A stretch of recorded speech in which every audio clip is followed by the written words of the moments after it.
whatever you wind up doing is exactly what you should be doing. And I have not behaved one single day of my life. Not one day of my life have I behaved, and I am fine. I need your help. I can't tell you what it is. You can never ask me about it later, and we're gonna hurt some people. Whose car are we gonna take?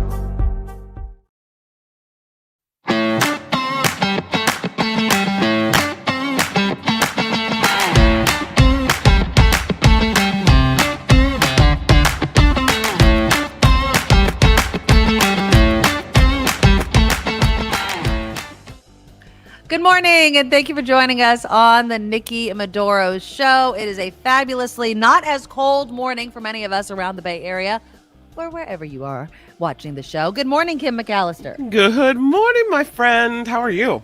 I'm doing okay. I still have this stupid cough. And then I'm listening to the news this morning, and they're like, your Christmas tree could be making you sick. Did you hear about this? Yes. Even if you have a fake tree, your Christmas tree could be making you sick. It's called Christmas tree syndrome. I don't know if you've heard of this. Whatever. I'm kind of calling BS on this. So I get it so if you have a live Christmas tree, there could be mold, pollen, all sorts of stuff stuck on the tree. I was like, okay, I could get it if you have allergies to that sort of thing. But your fake tree, all you fake tree people out there, apparently if you store it like in a wet basement or something like, or somewhere where there could be some moisture on it, could also be developing mold that you don't see, and it could be getting you sick. So I've had this cough way before I got my tree, so I'm not going to blame it on that. But we are making do, and yeah. So if you have a tree, and all of a sudden you get a little sniffle, it could be because of your tree. Yeah. I do want to show you something really awesome to start the show. Oh, I like that comment actually. Hold on. Brady says, buy a living tree with a little pot on it, and then you could go plant it somewhere. That's always a good idea. I've never done that. I used to do that when I lived in San Francisco in an apartment. Right. I would buy like a smaller tree, but I'd buy it in a pot. Yeah, and then what did you do with it? Planted it somewhere. So like there's just all these trees popping up that don't belong there because Kim McAllister's planting them everywhere. Exactly right. Exactly. Yep. Exactly. Okay, so I'm checking my email yesterday, and I do have a bit of a request. I'll do it here, and then I'll also do it at the end of the show. But let me start with this first. So I want to say, how long ago was it? It was several years ago, and I have not been back yet. And I should be. I should totally be back. But I met one of our listeners from KGO. Oh, really? Who? His name is Justin, and he runs Boulder Creek Pizza in Boulder Creek, as the name says. What's up, Justin? What's up, Justin? And so he would email and like kind of communicate with me like on social media and stuff. And so years ago when my daughter was in Girl Scouts, we were going to the campgrounds right by Boulder Creek Pizza. And I was like, let's stop and get pizza. And I could say hi to Justin And so I did. I met him. Great pizza, by the way. If you're ever in, I'll just do a free ad for him because it really is good pizza. And they're so nice. And it has parking. And Boulder Creek is so cute. Probably now it's adorable because it's the holidays, right? So anyways, Justin and I have known each other through the shows and social media. Well, he sends me this picture yesterday. Where is it? Look at this. Look where he went, Kim. He's like, I've been hearing about the Red Jack for so long. Oh, he went to the Red Jack. Yeah, so he writes me this email. He's all, after many mentions on your show, my friend and I went to the Red Jack, had a great time. The regulars were so friendly. The drinks were strong. Lori was gone, but it was a good experience. Happy holidays. Thank you for the show. Visit me again in 2024 and bring Kim. So cool. We need to plan a trip. And really, It's a fun place to go. I was thinking maybe head down to Santa Cruz or something afterwards. But yeah, hello, Justin. And thank you for your note. I really do appreciate it. I have another email that I received that I'll read in a moment because it has to do with a news story. But I would love if you guys would send me, you could do an email, but I would love to see some videos from our Medorable family for the end of the year holidays. So if you have any message to myself, to Kim, to the show, if you have a New Year's resolution that you want to share, any sort of message, if you guys could email them to me. Now, I am not proficient on video editing, so I'm just going to probably do a show and kind of talk and do all of those sorts of things over it and kind of do it that way. But here's the email, if you don't know already, the NikkiMedoroShow@gmail.com. It's really easy to do on your phone. All you have to do is open up your camera, record a video, hit share, and put in my email address. Easy peasy lemon squeezy. Okay. And I'd love to just see some of your faces and include you towards our end of the year show. Now, I will be at KCBS tomorrow. And they've also asked me to come into KCBS on the 22nd. Is that the Friday? The 22nd. Yeah. So because of how things fall and because I will be out of town the last week of December, our last live show together, even though I should have some recordings, I'm getting them all figured out, the week of Christmas, our last live show together will be the 21st. So I'm trying to plan some special things. So if you can get it to me by this weekend, if not early next week, I can get it all situated and we could do it on Thursday, the 21st. And so I can't believe, I hate when people say this all the time. I can't believe it's already December 12th. No. The year is running out. And so that's just kind of a little bit of a programming note. And yes, please send me whatever you can, whether it's an email, I'll read the email on air. If you do a video, I would love to see some of your faces, and just email it to me at the Nikki Medoro Show @gmail.com. And yeah, it's going to be a fun end of the year show if I get enough of you guys to participate. So please send it to me. Also, since we're doing all this, click the thumbs up button. Show your support for the show that way because YouTube loves it. Our super chat is live as well as our Patreon subscription site. So the super chat is something where you can throw us a super sticker, super thanks, super comment. We read it live if you do it live during the show. You could also donate during the replay, which I know many of you watch. Also, it's the end of the year. Little Christmas gifts. If you have a few more dollars in your pockets, this is 100% crowdfunded. So please consider signing up to be an official Medorable by signing up for our Patreon membership. You decide the amount you can afford. We don't set up any tiers. Just go to thenikkimedoroshow.com. Our Patreon link is there. Our merch shop is up and running. The link's there, thenikkimedoroshop.com. Later on in the show, Kim, I know you were looking for some ideas. We're going to talk about gifts. I have put up on my list of favorite things, my Linktree, new gifts, but I'm going to go through some of them. I didn't realize that Linktree limits the number of links you can put on. So I had to take some things off, and I put new things on, and I'm going to share some of them with you. I'll give you some, because a lot of them have to do with my children. So I know you're looking for gift ideas. So I wanted to do that early because I know we're doing some last minute shopping. I can't believe it's already the 12th. I mean, that means that there's 13 more days until Christmas. 13 more days until Christmas. All right. I did have another email that I wanted to share with you guys. And this was about a story. Actually, kind of ties in with two stories. So remember last week I was talking about how Ike from Ike Sandwiches was going to make a sandwich for Shohei Otani if he decided to sign with the Giants. Well, I'm sure you've seen the headline. Shohei Otani decided not to sign with the Giants. Decided to go to the Dodgers, of all people. He has signed a record $680 million contract, which is insane. Apparently, it's this weird setup where he's going to defer a lot of his pay to allow the Dodgers to have more leeway. So here it is. So he will receive just, and I love how they use the word just in the sentence, just $20 million of his nearly $700 million contract with the Dodgers over the next 10 years, with $680 million payable from the 2034 through the 2043 years. It's an unusual structure, again, to give the team more flexibility. It's insane. It's insane. It's an insane amount of money. For purposes of baseball's luxury tax, the contract is valued as a yearly addition to the Dodgers payroll of about $46 million. Under the collective bargaining agreement, blah, blah, blah, blah. Calculation of the team's payroll, of a team's tax payroll, is the value of deferred money is discounted at the federal midterm rate. That's just all tax nonsense, blah, blah, blah. The reason why I bring this up is because yesterday we were talking about teachers. We were talking about what school resource officers in Santa Rosa, how we improve, the situation. And I had said very clearly that you budget for the things you care about. Money goes to what you care about. Steven sent me this letter. He's like, I heard that a guy about that guy that came from the Angels to the LA Dodgers. He's talking about Shohei Otani. The Dodgers are going to pay him $700 million. For what he can hit a GD baseball. When teachers make $48,000 a year and have to go work at Costco, just to be happy. What's wrong with our priorities? And Steven seemed very upset, and I get it.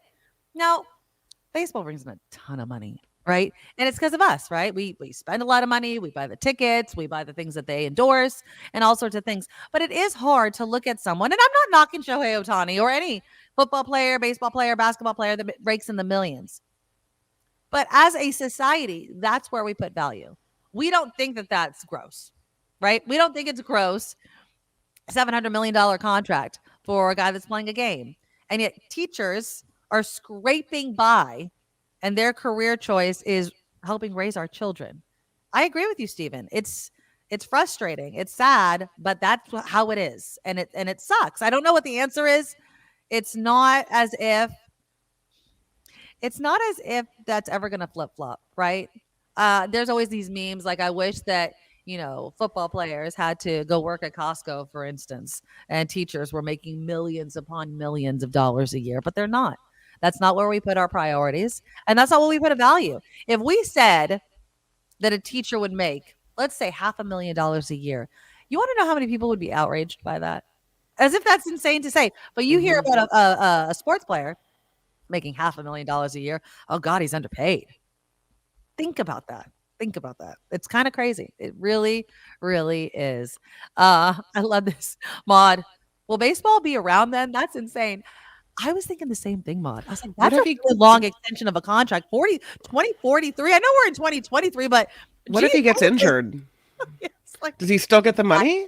Exactly. I mean, he's a hitter. That's what they love about him, is he really hits very well. Yeah, I don't know. It's crazy. It's really, really crazy. But, school administrators make six figures. They're not making $700 million a year for hitting a baseball, right? I mean, think about that. Why do we think that baseball players, football players should make so much money? It's because of how much money it brings in, right? They want their share, right? And I don't know what the answer is. I don't know what the answer is on how to balance, all of those sorts of things. But that is true. And I just wanted to read that because, one, I love the emails that I get from listeners, but he had a good point. He really did. Stephen, thank you for your email because it can be extremely frustrating. If you're still looking for things to do, maybe getting gifts. And again, we're going to talk about gift giving towards the latter part of the show. I don't know if you heard about or saw this TikTok video about gift giving and the kind of that's not a gift idea. Very, very interesting and may give you some ideas of what to think about. But San Francisco tickets are on sale for the Mrs. Doubtfire musical. I have a picture of it. Here we go. Oh, that sounds fun. Doesn't that sound fun? Mm-hmm. Where did it go? But I'm reading this headline and it's all the controversial Mrs. Doubtfire musical. And I was like, since when is Mrs. Doubtfire since controversial? Since Mrs. Doubtfire dresses up in drag. That's always been the case. But I guess it's newly controversial, right? Yeah, so apparently, there's obviously, like Kim mentioned, here's the thing. I love that. I would love to go see this. I would love. That looks fun. Yeah. Yeah. But yeah, so they're saying it's controversial. As a family film, Mrs. Doubtfire could be seen as hitting all the right notes, threading together humor with themes of selfless love and forgiveness. But now it's about drag performances and transgender youth. I'm like, give me a break. Now, according to SFGate, a comedy that gets laughed from a cisgender man dressing up as a woman has attracted controversy. Give me a break. I mean, I feel like this is just creating controversy where there is none. I mean, are people protesting Tootsie? I mean, are people protesting Tu Wong Fu? Right? Are they doing any of that? I don't think so. I don't think that they're doing any of that. And so if you want something fun to do, I would say, hey, go support the arts. Go check out Mrs. Doubtfire. It's playing at the Orpheum Theater. Tickets aren't too bad. I mean, they're limited. I clicked on the link. They're limited tickets. My friend is bringing her daughter to see The Lion King at the Orpheum Theater. I want to say maybe this weekend, Saturday or something. And so she's going to have a good time doing that. The Castro Theater is going dark, though. They're going to be doing renovations. The last day of programming, if you wanted to go to the Castro Theater, is February 4th. And so yeah, they're doing all of that. So if you're looking for something to do that's not like, a piece of plastic or something, get tickets to a show. Hard. You okay? I just had a call. All right, let's do some headlines so I can I'll go take it to a show. That's right. Let's do some headlines, and then when we come back, we'll talk about more headlines. I'm just going to cough and cough and cough. And oh, so you we'll poor thing. I know it sucks. All right, let's do headlines. I'll be back. All right, let's do headlines. I'm Kim McAllister. Nikki Medoro Show presents News Czar Kim McAllister. Thank you, Craig. Much appreciated. Well, Ukrainian President Vladimir Zelensky is meeting with congressional leaders currently on Capitol Hill. He is making this plea for more U.S. aid as discussions on a Ukraine aid deal are stalled in Congress. Lawmakers appear no closer to a deal tying immigration and border policy changes to President Biden's package for funding. It is Zelensky's third visit to Washington since Russia began its invasion of that country. House Speaker Mike Johnson says the White House is impeding the investigation into President Biden. That is why he says it is necessary to vote to formalize the impeachment inquiry into the president this week. A vote to authorize the investigation could come as soon as Wednesday. Republicans accuse President Biden, of profiting from his family's foreign business dealings. Still haven't seen any proof of that one. A House Rules Committee, meanwhile, ahead of this vote, is meeting to authorize the impeachment inquiry into President Biden. So Massachusetts Democrat Jim McGovern accused his Republican colleagues of carrying out a sham impeachment. He claimed there is no evidence that the president did anything wrong. Oklahoma Republican Tom Cole, though, is saying the inquiry needs to be formalized to enforce subpoenas and pursue the information needed to look into the accusations against the president.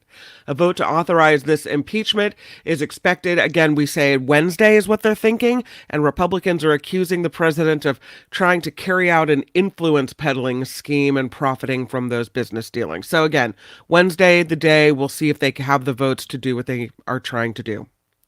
Cases of the flu are surging, especially in the South, and experts say some of it is because of increasing vaccine hesitancy that erupted during COVID. People afraid to get the vaccine. Although this year, Dr. Peter Chin Hong on this show told us they picked the right strain for the flu this year. So if you did get the flu vaccine, you're very well protected.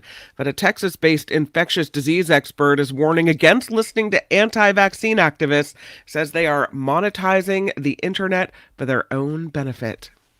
Remember the E3 convention? Me neither, but it's gone for good.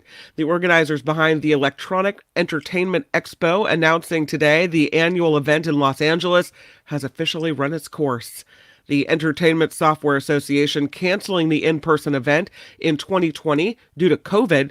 A virtual version of E3 was tried twice but failed to garner enough interest. There was a no in-person convention for 2022 or this year.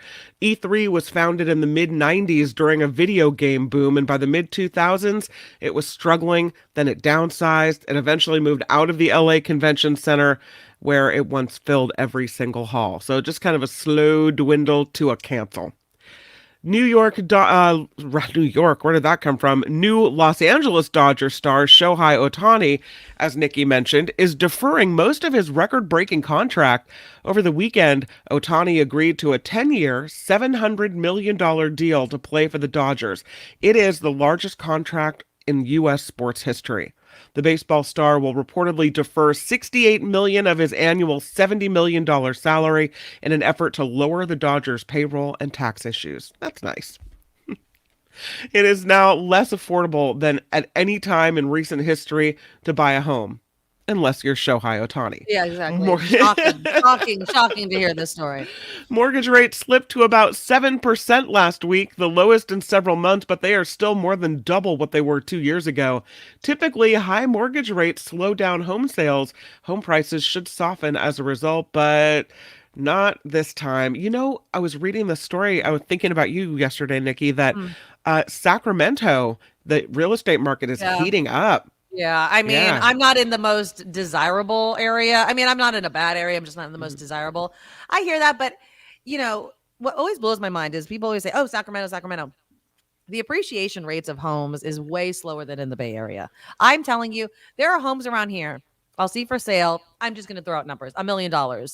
They do something, they slap fresh paint on, and it's like 1.2. There's no way Sacramento's doing that right now. No. So if that's what you're looking for, if you're going to invest, it's not going to happen as quickly. But yeah, I mean, I know so many realtors, and they say, don't, you marry the house, you date the rate, right? So refinance, buy right now when there's less competition because of the interest rates, and then you can refinance later. I'm sorry, it's not just the interest rates. If you buy a $2 million home, the property taxes on that also have to be factored into how much you're paying each month in a mortgage. It's insane. Like, I know Otani, and we live in, Silicon Valley with tech money and all that kind of stuff. But the average person, that's all the money they make if they're going to be having a $10,000 a month at least mortgage. $10,000 a month. I can't even wrap my head around paying $10,000 a month on a mortgage. That's insane to me. Insane. And that's where we are. Yeah. To afford to live in the Bay Area, that's where we are. It's crazy. It is so crazy. Man. Okay, last story. Another religious display is causing an uproar in Iowa. Oh, geez. Okay. This is a complaint from the Freedom from Religion Foundation. They lead the town of Toledo. They're wanting them to remove their annual nativity scene from public property. Despite citizen demands to return the display, the city is now consulting with attorneys first to avoid potential lawsuits. They don't want nativity scenes on public property. Right? How do you feel about that? Separation of religion and state. They don't want it. Don't get your okay. God off the public property. So what if it was a nativity scene and a menorah and other kind of holiday symbols? Well, funny you should mention that. Oh, okay. Because once you invite in one religion, you have to invite in all religions. Yes, absolutely. And there is a satanic temple display in the state capitol in Des Moines, also causing controversy, with Republican State Representative Brad Sherman from Williamsburg calling for its removal. I'm sorry, but if you allow the Christmas tree and the menorah, then you're going to have to allow the stuff that you don't want to see, Yeah, I mean, I just think, go to the symbol of whatever religion you want to. So have them all. And if you don't like it, don't stand in front of it and worship it, I guess. I mean, it's okay if there's baby Jesus in a manger, but there's not okay if there's a pentagram hanging off a tree. Right. No. I mean, whenever, and I'm sure you probably have it if you have any sort of drive-through Christmas thing. We have Christmas in the park. The Satanic Temple always has a tree. Always has a tree.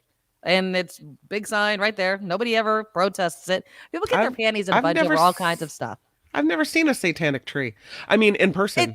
It's not like it's red and there's not like a devil on top of it. Really? Remember, we talked to the guy from the Satanic Temple. It's not like that. You know what I mean?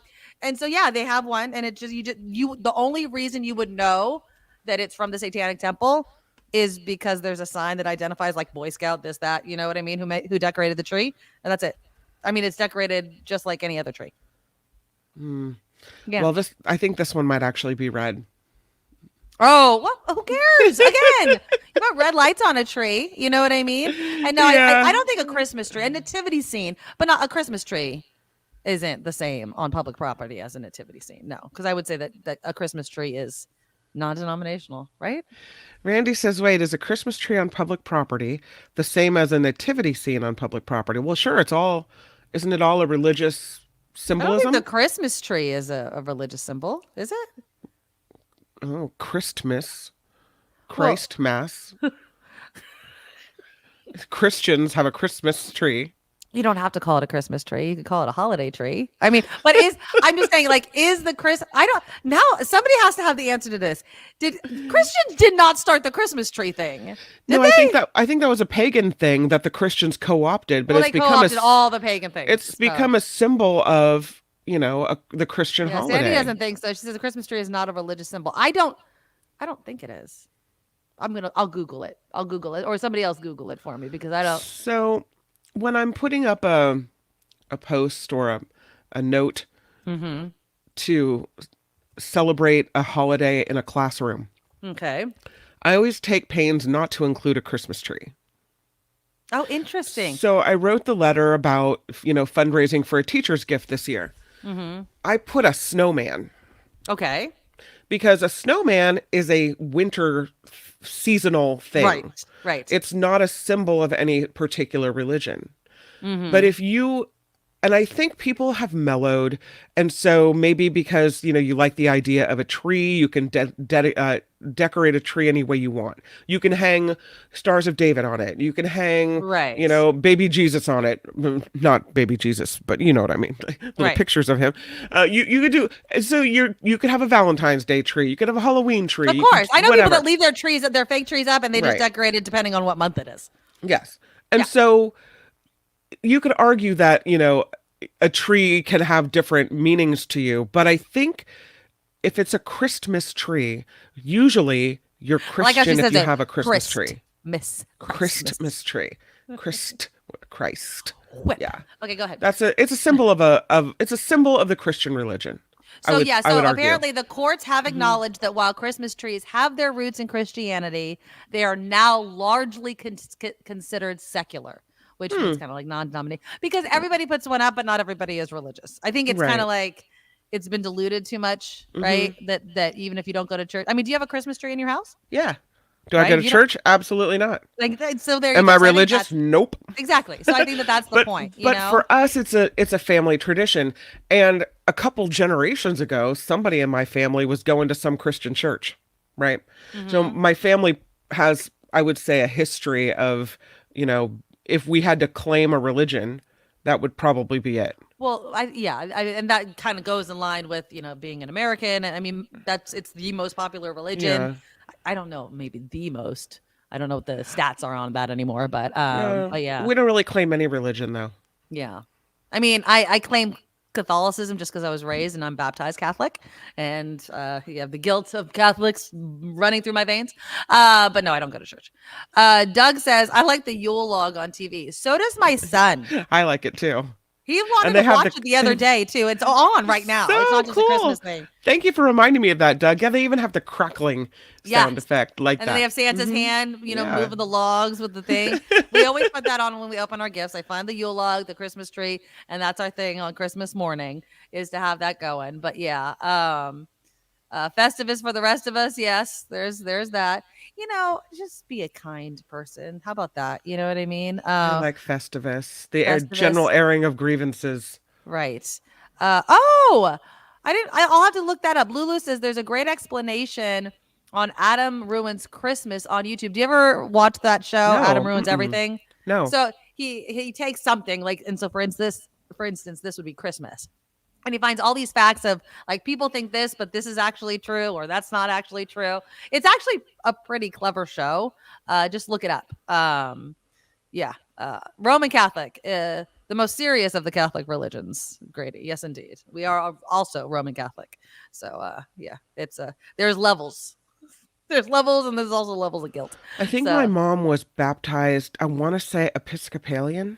Okay, that's a form of Christianity. Yeah, right? Some Christian sect. I don't know, whatever. And I think that's why Christianity is so, like, the numbers of people that consider themselves Christian is so large, is because there's all these, I'm Protestant, I'm this. It's all a form of Christianity, and then you make up your own rules. Yesterday, my son we're in the car on the way home from school, and he's telling me that his really good friend celebrates Hanukkah, and I'm like, that's awesome. Oh, good. And he goes, I want to celebrate Hanukkah, and I'm like, Well, okay. Why don't you go over to his house and learn? That's fine. It's funny because you do it. Julia had the same thought at one point, and we called John Rothman, and he gave us a big tutorial on what Hanukkah means and what Hanukkah is and everything like that. Right. So I might have to do the same thing for Jacob, but I don't have a problem. Here's the thing: is I'm not religious, right? I've chosen not to baptize my kids, and I've chosen not to. I don't know. I think you can make good people without religion.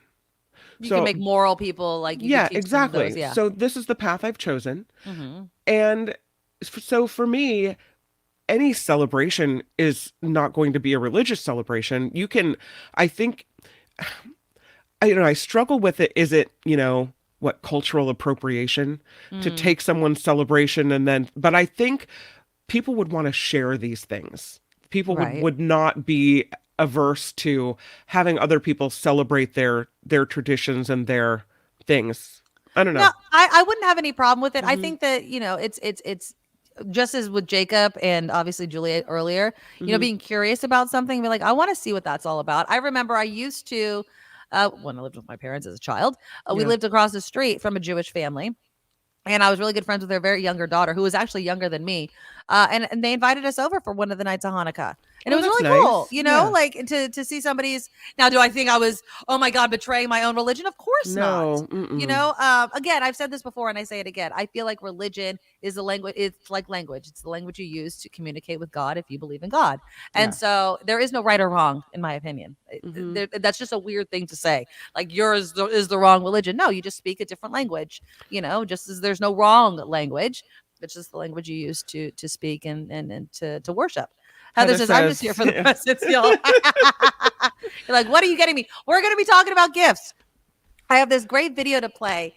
And again, I want to talk about it in the second hour because it's a little more lighthearted. But just this idea of when you ask people what they want for Christmas, what is your response when they give you something that you consider not to be a quote unquote gift? Right? Like, oh, that's not a gift. That's not a gift. That's not a gift. Do you ever say that? Or you're like, whatever. I know people, my dad hates and my mom hate gift cards, right? If people say, I want a gift card, they're like, ugh. Me, I'm like, thank you. Done. You're taken care of. You want money? Done. I would much prefer that than to hem and haw about, a sweater that you don't want. So. Vicky doesn't think it would be okay for us to celebrate Hanukkah not being Jewish. Right. Yeah. Oh, no, I wasn't saying that Kim and her husband and family should get their own menorah and not invite any Jewish people and wing it. No, like if for instance, I think it goes a little something like this. I think light all of them at the same time, right?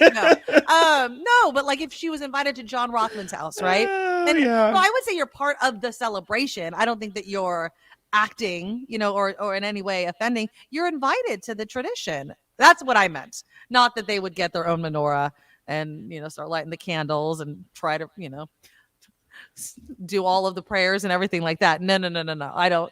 That would be weird. That would be really odd, right? Yeah, I mean, I don't know. Although I will say this, speaking, because we were talking about Catholics and Christians, there's always the joke if you go into church on Christmas or Easter or one of those, it's like, oh, so happy to see all these people that only show up like you're a Christmas, Easter kind of Catholic or Christian or whatever.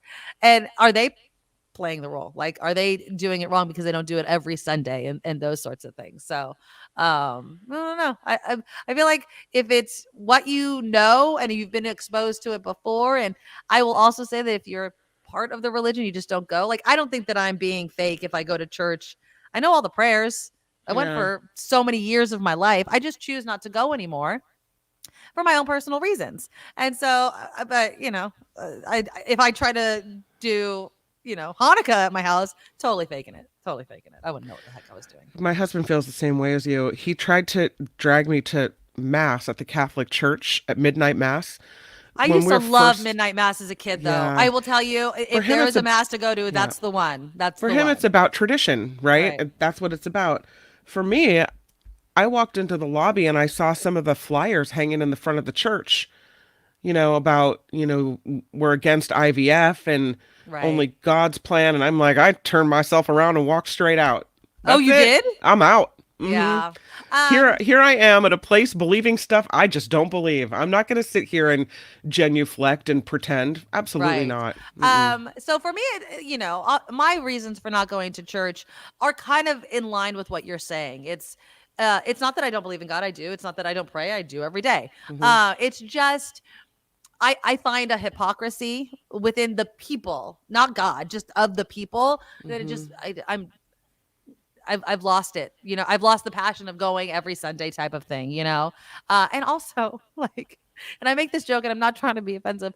I did it. Like, if you go to Catholic church, you got the stories, you know what I mean? Like I've heard the stories. I've read the Bible verses. I've done it for many, many years of my life.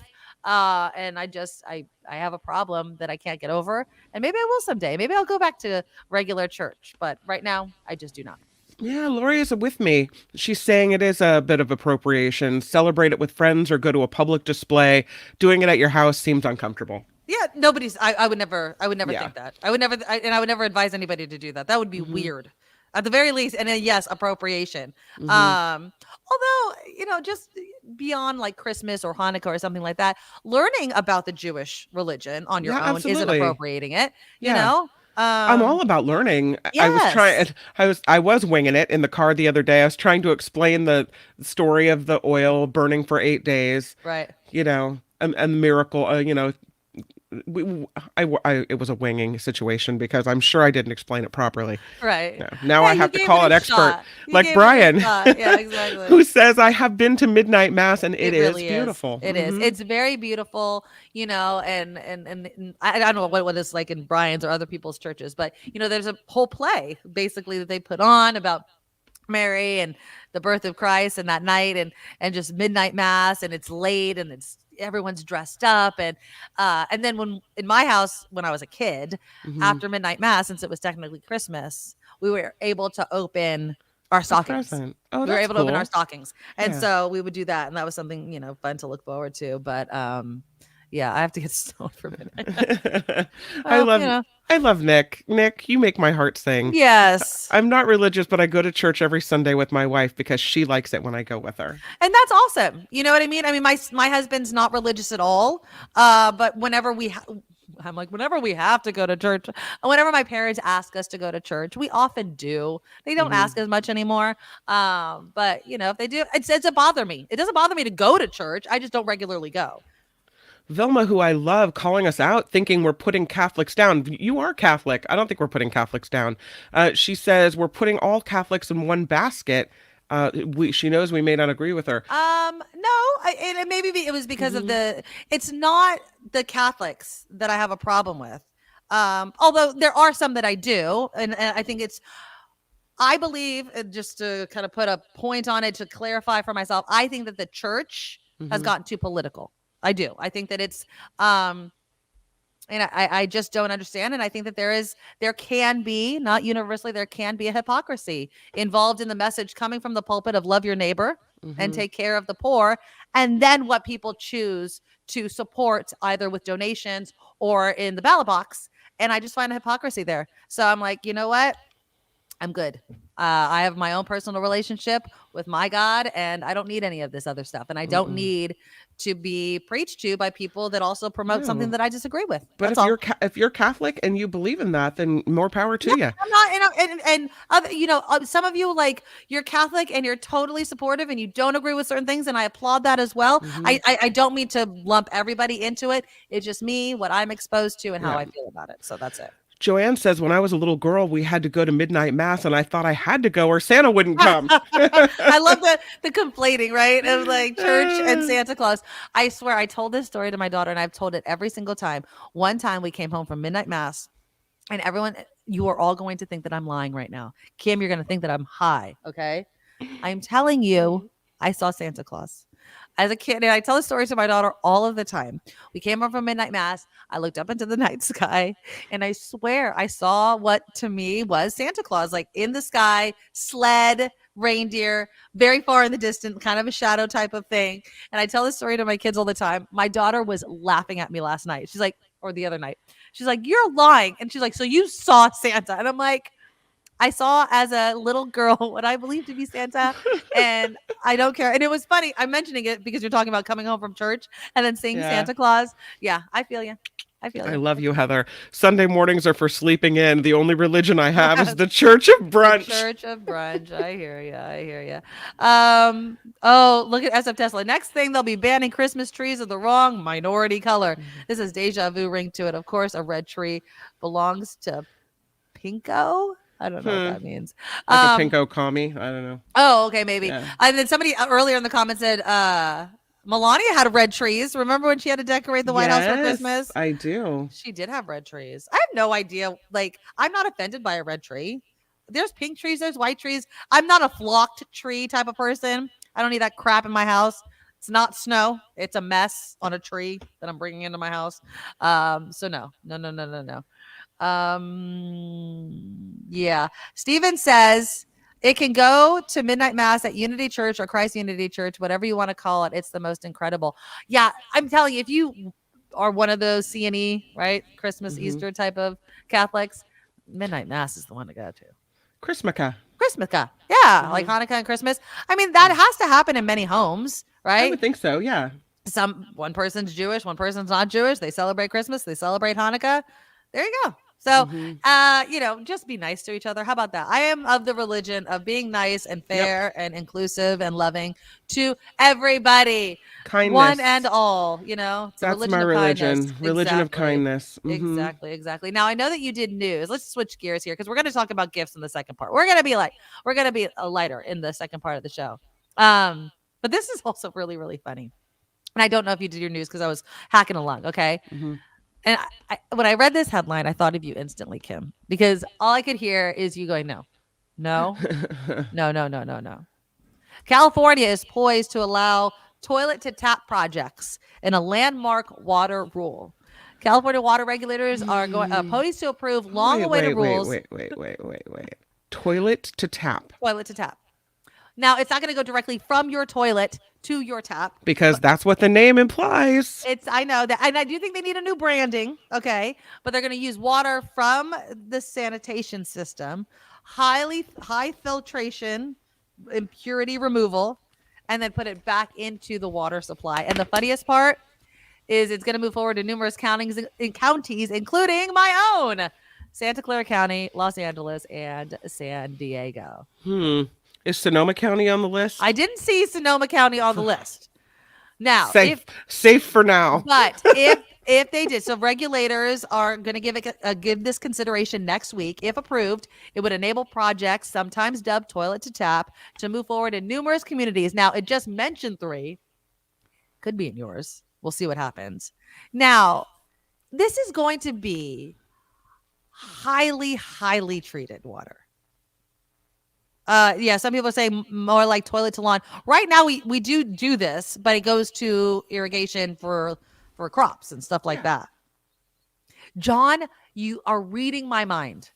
They should just do it and not tell us about it. What? Now, I hear what you're saying. If it's clean, it's clean. It's clean. That's how I see it. Just give me clean, no pollutants, no bacteria, no grossness water, and I'll drink it.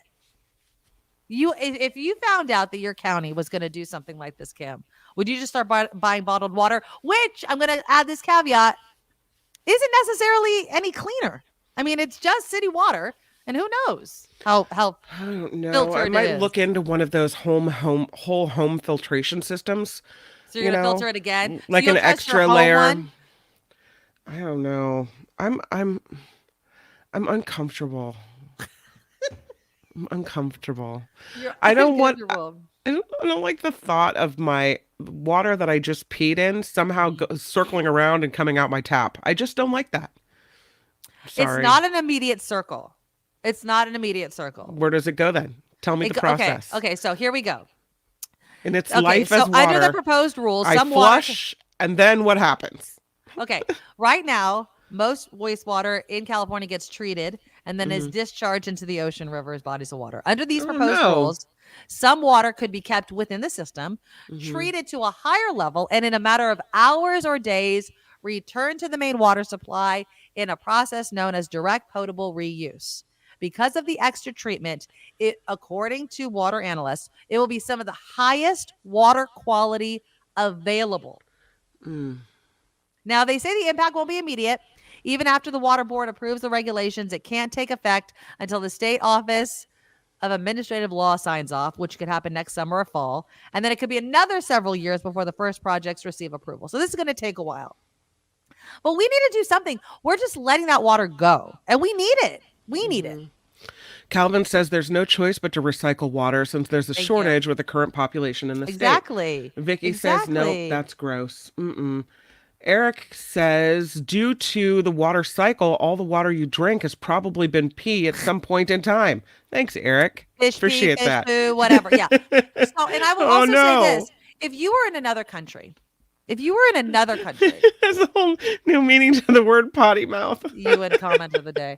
If you were in another country and they were like, "This is how we get our fresh water," that like some sort of filtration system, you'd buy it. But because we're in America and we're like, "Oh my God, I want this high," right? I mean, if it's clean, it's clean. Why just poo-poo it because there was poo-poo in it? I knew Kim wasn't gonna like it. Yeah, exactly, Kevin. Don't they treat river water, which contains animal pee and poo? I have no problem with taking that water, circling it back around, and having it go through a different pipe to be the water that you water your lawn with, or the what you know they use to water the park, the lawn in the park, whatever. So we have gray water now.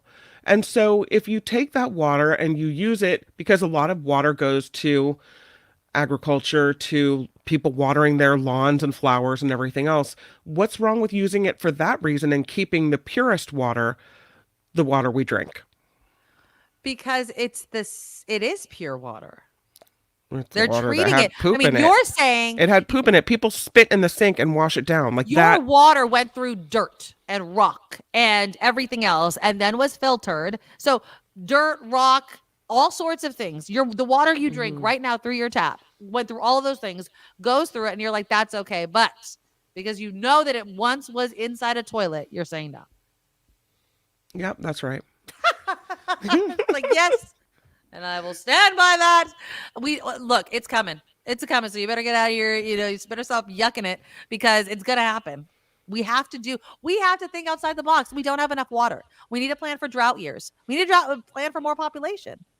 The cycle of life equals sewage equals water. I mean, and I get it. The only concern, this is the concern that I have. I want to make sure that everything can come out of it, even the things that we're not currently treating it for. Like, I want to make sure, and I'm sure they do this already because you're not supposed to flush medications, but that medications aren't going down there and all those sorts of things. Like, we need to make sure that we know what's exactly in the water.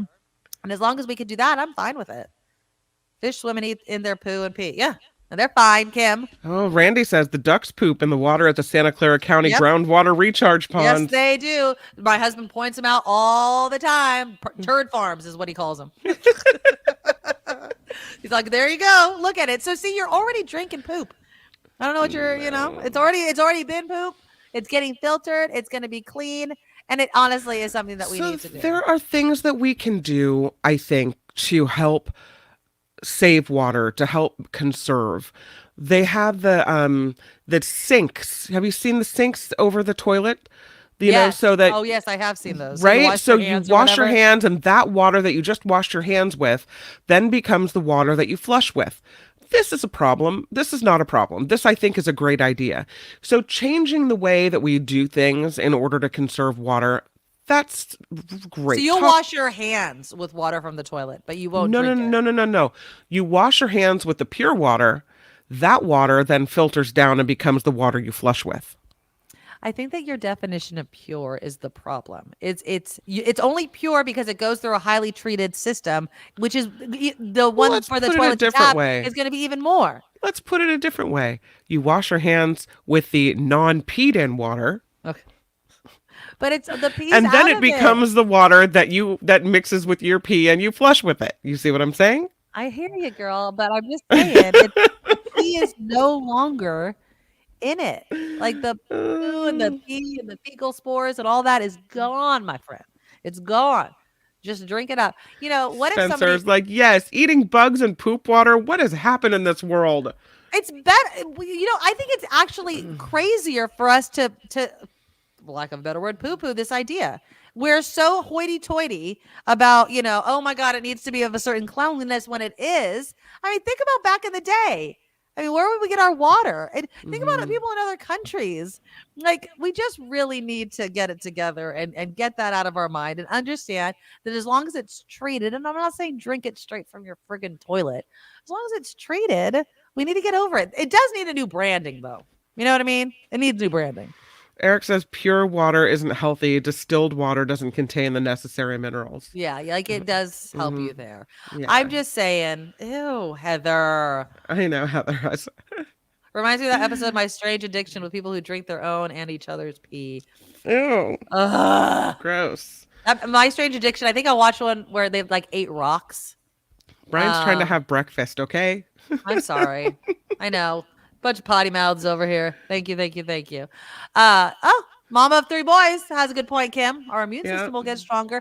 Perhaps, or it's just water. I mean, come on, people. I think that if they can show society the system that's in place, the readout of what's in the water, I think you'll get over it. It really requires a lot of trust, right? I'm trusting now it's trust of what out of the tap. I'm trusting my water agency, which is a government agency in many cases, to get it right, to do what they say they're going to do, to tell me that the system is in place and it actually functions and works. Right. And sometimes they have those annual water reports that they send to each community. Here's what's in your water. Here's how you stack up against the, federal levels of how much lead can be in, how much whatever cadmium can be, whatever it is. Right. And sometimes the levels can be a little wonky or a little high or for whatever reason.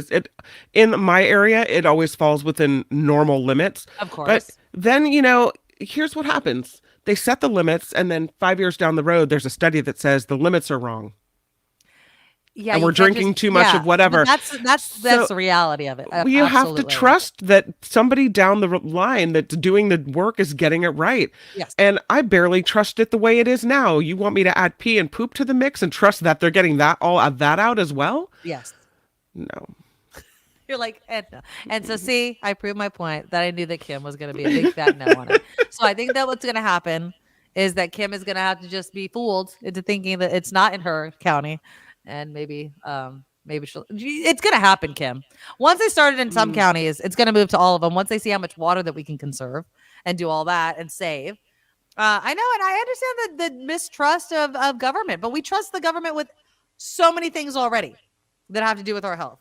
I mean, air quality. I mean, look, when the Chevron refinery was doing all those flares, and then they're like, the air is fine. Really?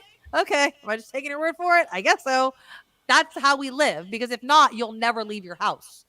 You'll never leave because you're going to be freaked out that the government is trying to fool you. Now, I'm not saying I 100% trust my government. I will say at some point you have to make a decision of whether or not you're going to live or not.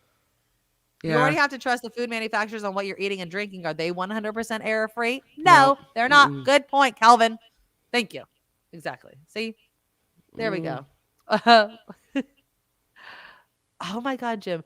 Whenever everyone's bored, Google, have I drank Julius Caesar's urine? It's like you're breathing the same air that, right. the dinosaurs breathed, whatever. It's all part and parcel. We're all just molecules of energy just floating through the air on this gigantic rock in outer space. Okay, that was fun. That was fun. I'll drink to that. There you go. Exactly. I have one more story that I wanted to do before we get to headlines. California is going to soon. This is a new state reentry program. They're going to give hundreds of Californians released from prison $2,400. $2,400 to get back on their feet and get an apartment, or what? Yeah, so it's called a new reentry program. It's cash, $2,400 cash. It'll give. They'll also give them counseling, job search assistance, other support. This is a first in the nation program aimed at easing the transition of incarceration and reducing recidivism. So if you're out of prison, I'm assuming we'll just call you a parolee, right? You'll get the money over a series of payments after you meet certain milestones. Now, these milestones include finding a place to live, finding a place to work. What do you think about, we were talking earlier about where we put our money, right? Talking about, how do we ensure a reduction in crime? How do you feel about $2,400, divvied out, not in one lump sum, but divvied out to parolees once they get out of prison? For meeting certain milestones, like you kept your nose clean for X amount of, whatever. Yeah, you got a place to live, a job, you're not getting in trouble, those sorts of things. So you're rewarding people to not slide back into a life of crime? Well, okay, we could think of it. We could think of it that way, or we could say, hey, if we're sending these parolees out into society, but they have no job, they have no place to live, so they have no money. What life do you think they're going to go back to? Well, if that was the case, then you just give them the $2,400 when they're walking out the prison door. Here's $2,400. Here's go call Sam, whatever his name is. He can hook you up with a place to live for that fee, right? I mean, if you're doing it so that, you ensure that they don't end up homeless on the street or robbing someone because they need money for a motel room, if that's it, then just give them the check as they walk out of prison. But if you're going to tie it to good deeds and doing a good job and being rewarded, for keeping your nose clean, that seems to me a different situation. SJ Lola says, why not put their earnings from prison jobs in a savings account upon release rather than my tax dollars? I agree they need money, but they should. I like that idea. Yeah. Now, okay, so the money will be paid incrementally, like I mentioned. Here's a little more details on the milestones. They have to engage in an employment interview preparation meeting with a jobs coach. They have to make progress toward earning an industry credential or certificate, so maybe learn a trade or something like that. They have to create a budget, and they have to open a bank account. I like the idea. My caution, of course, is what happens when the $2,400 is up? When you give people money and they depend on it. I feel like this might also be a good example of where that guaranteed income program would fit in. It's like, okay, we're not going to give you, $2,400 over a certain number of months forever, but maybe you could be part of this guaranteed income program until you meet a certain level of, ability to take care of your damn self. Where can you live for $2,400? Motel 6 for a month? Yeah. I mean, they have to get a job. They have to be able to afford rent. I don't see how somebody that is a parolee moves back to the Bay Area and can make ends meet. I really don't. I mean, I don't know how anybody makes ends meet without having a really high-paying job in the Bay Area and not living with other people. I mean, you can live with a bunch of other people and try and make it work that way. I suppose probably a halfway house, right? Yeah, I guess. I mean, maybe if they created some sort of, but then you could just hear people, right? I can't afford or find an affordable place to rent, but this person that committed this horrible crime all of a sudden gets a great deal on an apartment someplace. And we don't want the apartment complex in a terrible neighborhood where they can go back to a life of crime. So it's in a decent neighborhood. And then the neighbors don't want the parolees anywhere close to their decent neighborhood. So they start protesting it. See how all these problems just start cropping up. Phineas, elderly and disabled on Social Security don't make anywhere near $2,400 a month. The average Social Security payment is half of that. Well, they're not talking a monthly payment. They're talking a one-time, right? Yeah, well, one time divvied out, and I don't know what the payments are going to be. I don't know if it's going to be $100 for 2 years. I don't know if it's going to be, $200 for 12 months. I don't know. I don't know what it's going to be. It's going to be a little bit of money it's about $2 million. Hold on, of this program. So it's a $6.9 million grant from the governor's workforce development board that created this. And then $2 million of that will go directly to ex-inmates in the form of cash payments totaling $2,400 each. We need to stop thinking of it as a reward, I think, right? And start thinking about it as we are investing in this person in hopes, and I know it's a hope, in hopes that they don't commit more crime that costs us more money in the long run, whether it's sending them back to prison, whether that's they steal from us, they rob us, all those sorts of things that can happen when people go down the life of crime. Calvin says that's why they have trade schools and high school GED in prison. They should have it before release from prison. Yeah, but I would argue it's never too late to better yourself. The problem I have with this, and if you told me we want to help people get back on their feet, that's one thing. Right. But if you say we're paying people so that they don't rob us again, I guess it just seems to me you shouldn't have to pay people to be a decent human being. You shouldn't have to pay people, right, to not commit a crime. That's not how the world should work. You commit a crime, you go to jail, you serve your time, you do whatever. But it shouldn't be on society to pay someone to not rob you. Well, I think it's more paying them as an incentive to help them get on their feet. They say that around 60%, because it's so hard to find a place to live and work once you're as a parolee, they say about 60%, 60, of formerly incarcerated people remain unemployed within the first year of being home. So if you can't get hired and you can't find a job and you can't find a place to live and you can only couch surf for as long as you can, or maybe family opens the door, but who knows how long that's going to last. This is like, okay, we're going to give you a little money. I don't know how they're going to spend it, or, how it's going to go far. $2,400. I mean, you could barely pay It's really not that much. It's not that much money. No. But if it could just be that little bit, just like the guaranteed income, just a little bit of breathing room in order for you to be able to, okay, so I got my car fixed with, it needed a couple $100s worth of work. So now I can get to that job, and that job is paying me enough that I can rent a room somewhere, right? I mean, it's those things that I don't have a problem with. And if this is the way it is, then this is the way it is. Because again, it is way more expensive on the back end. It's way more expensive to incarcerate somebody, to deal with the effects of crime, all those sorts of things. It's way more expensive. It's similar to healthcare, right?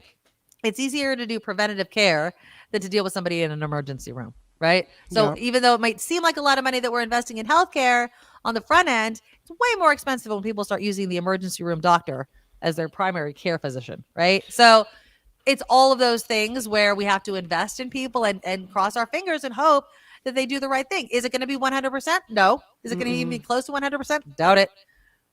But it's something. I could also see, though, people being like, all right, go get your $2,400 and then be good for a little bit and then go back to prison and get another $2,400. You would hope that there'd be a mental change in it. Absolutely. Yeah. Brian's like, think about it. 45 minutes ago, the topic of conversation was the baseball player earning $70 million a year. Right. And we have a problem with giving somebody that's trying to get back on their feet $2,400 a one-time payment. Well, not one time, but like over some months. Yeah. And that's an investment, again, in us as a society. And I think it's how you couch it. Right. Exactly. So if you said, because I don't want someone released and kicked out with nowhere to go, and then they're under a bridge smoking crack and leaving to another life of crime again. Exactly. So if that's what we're saying, if we're saying, okay, we're going to help you get on your feet straight out of prison, that's fine. And I guess if you're going to tie it to a series of rewards for, meeting a series of milestones, okay. Yeah. I don't have, it doesn't break my heart. Jim says, when you check the box on an application for renting or a job and you check it that you've been convicted, your chances of getting the job or the apartment go way down. I could be wrong. And Jim, maybe because you have experience with this, you could tell me. I thought that California banned the box. Didn't we ban the box? That you don't need to have that as part of it. I thought that was what it was called, ban the box. And I thought you weren't supposed to discriminate based on that. I mean, supposed to, right? I mean, people are going to. Oh, 37 states. This is articles from 2021. 37 states and the District of Columbia have adopted the ban the box. Yeah, it's ban the box. It's so you don't have to consider a job applications. Hold on.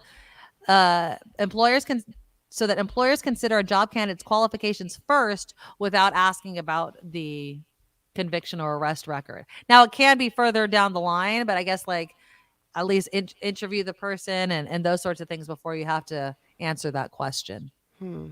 Yeah, you can't. Background checks are easier than ever. You can't ban the box. I mean, I'm sure people will find out eventually during the interview process, but if you meet somebody and you think they're a perfect fit, give them a chance. Lynn's doubting it, though. She says $2,400 will not correct criminal behavior. Oh, and Angel says, nope, the box is still there. It's on the SF Housing Authority app. Interesting. Yeah. Okay. I'll have to research that a little bit more. I thought maybe at the beginning of the application, but farther down, you can ask it. But if she's saying it's right at the beginning, I don't know. I mean, I would want to know if I was going to rent a house, let's say, to somebody, I would want to know their criminal history. I would, just because, right? I want to know if you have. Look, if you were arrested and jailed for having a meth house, I want to know. I want to know. If you're babysitting my kid or you're working in daycare, I want to know. I want to know. If I leave you in charge of my store, my fictional store that I don't have, I want to know that you've been convicted of petty theft. Yeah, I want to know. But at the same time, I do think that, when we immediately discount people for it, we're not allowing them to show that they've changed. Right. And so are we just throwing away people? And that creates a problem in and of itself. So we'll see how it goes. Again, this is a new state program in California. It only has, and I'm going to use the word only, I think it's what, 2 million. I had the number right here. Amount, $2 million amount. But yeah, it's not going to last forever, but it could make a difference at the beginning. And so we'll see. We'll see if $2,400 is going to make a difference for these people. Okay, let's do some headlines. I'm going to go cough my lung out again. When we come back, we're going to switch gears, still talk about money, but spending money on gifts. Are there just gifts that you refuse to give people? You're like, nope. One, do you make your gifts? Two, do you ask people and get them exactly what they ask for? And have you ever said to yourself, I know they want this, but that doesn't seem like a gift to me. I'm going to get them that, right? How do we decide what we're going to give? I'll give you some, and I'll give Kim some ideas for teen gifts if you have any of those in your life, because I found a couple cool ones. They're in my list of favorite things. And then if we have time, I'm going to put it bluntly, we're going to talk about putting out, right? What? Like, how soon is too soon to put out for men versus women? Because there is a kind of a celebrity, I want to say B-list celebrity that came out very strongly on one side, and she was facing such criticism from people who are saying, nope, you shouldn't do that. And so we'll get into that as well. But before we do any of that, click that thumbs up button, show your support for the show. Again, I'm going to go cough my lung out and take some more medicine. And here's Kim with the news. Now, from around the world to up your street, the Nikki Medoro Show presents News Czar Kim McAllister. All right, let's talk about what's going on in the world. The United Nations General Assembly is set to vote today on an immediate humanitarian ceasefire in the Israel-Hamas war. About 90% of Gaza's population has been displaced since this war began October 7th. The two U.S. officials say there's limited hope in the Biden administration that the United States can create another pause in the fighting between Israel and Hamas. Ukrainian President Vladimir Zelensky meeting with congressional leaders on Capitol Hill. Zelensky making his plea for more U.S. aid as discussions on a Ukraine aid deal remain stalled in Congress. It is Zelensky's third visit to Washington since Russia began its invasion of that country. 1 in 5 black voters say they'd rather vote for someone else than President Biden or former President Trump next year. A Gen Forward survey, first reported by Politico, shows trouble for President Biden's potential second term since black voters were crucial to his 2020 win. According to Pew, 92% of black voters cast their ballots for President Biden. The poll shows 17% of black voters say they plan to vote for Trump, who is currently the frontrunner in the GOP nomination. That was 17%. Nearly 2 in 3 said they would vote for President Biden again. The special counsel prosecuting Donald Trump plans to use the former president's cell phone data as evidence during his federal election interference trial. I love this story. Special counsel Jack Smith, in a court filing Monday, indicated he will call expert witnesses to speak to a trove of data extracted from Trump's cell phone used during his time in the White House. The data could provide a detailed layout of Trump's behavior leading up to the 2021 U.S. Capitol riot. Smith is prosecuting Trump over his alleged efforts to stay in power after losing the 2020 election. Smith recently called on the Supreme Court to make a decision over whether Trump is immune from prosecution for the alleged crimes while in office.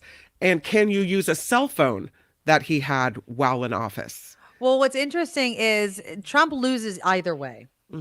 Because if they say that Trump is immune, then so is Biden to anything, right? And, they're trying to do this whole impeachment thing. Like, the ramifications of saying that Trump is immune go for every president from here on out. I think it's only a big deal to you if you've actually done something wrong while in office. Well, exactly. I don't think President Biden's done anything wrong in office. No, I don't know. They're trying, I'm just using it under the whole impeachment and criminal family. So this is what you're saying. So this is the hill we're going to die on with this. Yeah. And no, the president should not be immune to convictions. Are you freaking kidding me?